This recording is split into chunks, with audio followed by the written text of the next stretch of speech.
कहानी धोखा। हेलो सीमा, मैं रुचि बोल रही हूँ। हाँ रुचि बोलो। आज तुझे मेरी याद कैसे आई? नहीं, याद तो तुम्हारी रोज ही आती है डियर। तू तो मेरी सबसे अच्छी सहेली है। बस समय नहीं मिल पाया इधर कुछ दिनों से तुझसे बात करने का। और बताओ, तुम ठीक हो ना? और प्राची कैसी है? अपनी ससुराल में खुश तो है ना? अरे काहे की ससुराल, जब शादी ही नहीं हुई तो? शादी नहीं हुई मतलब? तुम घर आओ तब बताती हूँ सब कुछ। अभी फ़ोन रखती हूँ, ठीक है? घर में मेहमान आए हैं अभी। ठीक है, okay, bye. Bye, see you. Phone रख। मैं सोचने लगी कि आखिर ऐसा क्या हुआ होगा जो शादी नहीं हुई। सीमा मेरी कलीग थी। पहले हम दोनों एक ही ऑफिस में काम करते थे। वहीं मेरी उससे मुलाकात हुई थी। धीरे धीरे हम दोनों में अच्छी दोस्ती हो गई थी। दोनों एक ही शहर में थे तो आना जाना भी होता रहता था। फिर उसे दूसरी कंपनी में जॉब मिल गई तो हमारा रोज का मिलना बंद हो गया था। हाँ, फ़ोन पर उससे बात होती रहती थी।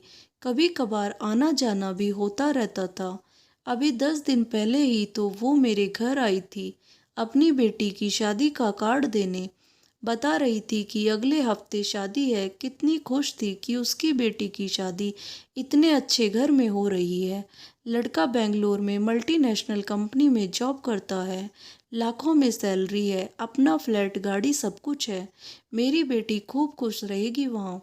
बताते हुए उसके चेहरे से खुशी साफ झलक रही थी। ये तो बहुत खुशी की बात हो, बधाई हो तुझे। लेकिन ये बता, तूने लड़के के बारे में, उसके घर वालों के बारे में सब अच्छे से पता कर लिया है ना? सारी जांच पड़ताल करके ही अपनी बेटी ब्याना। हाँ बाबा, सब पता कर लिया है। वैसे भी लड़के के पिताजी मेरे भैया के सीनियर है। भैया भाभी उन्हें बहुत अच्छी तरह से जानते हैं। काफ़ी आना जाना है उनका भैया के घर।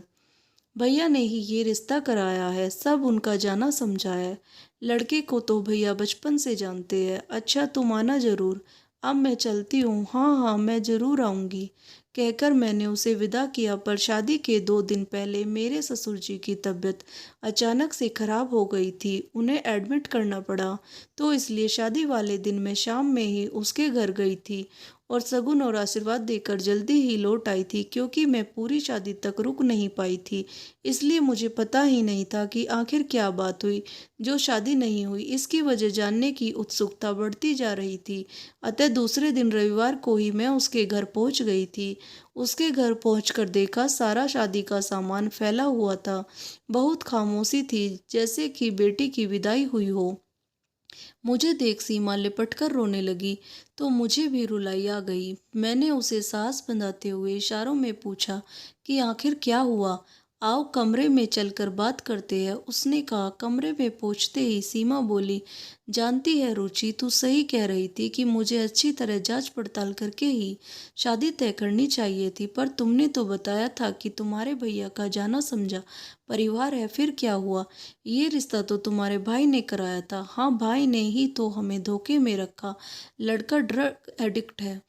वो किसी कंपनी में जॉब भी नहीं करता, पूरा आवारा और बड़चलन है।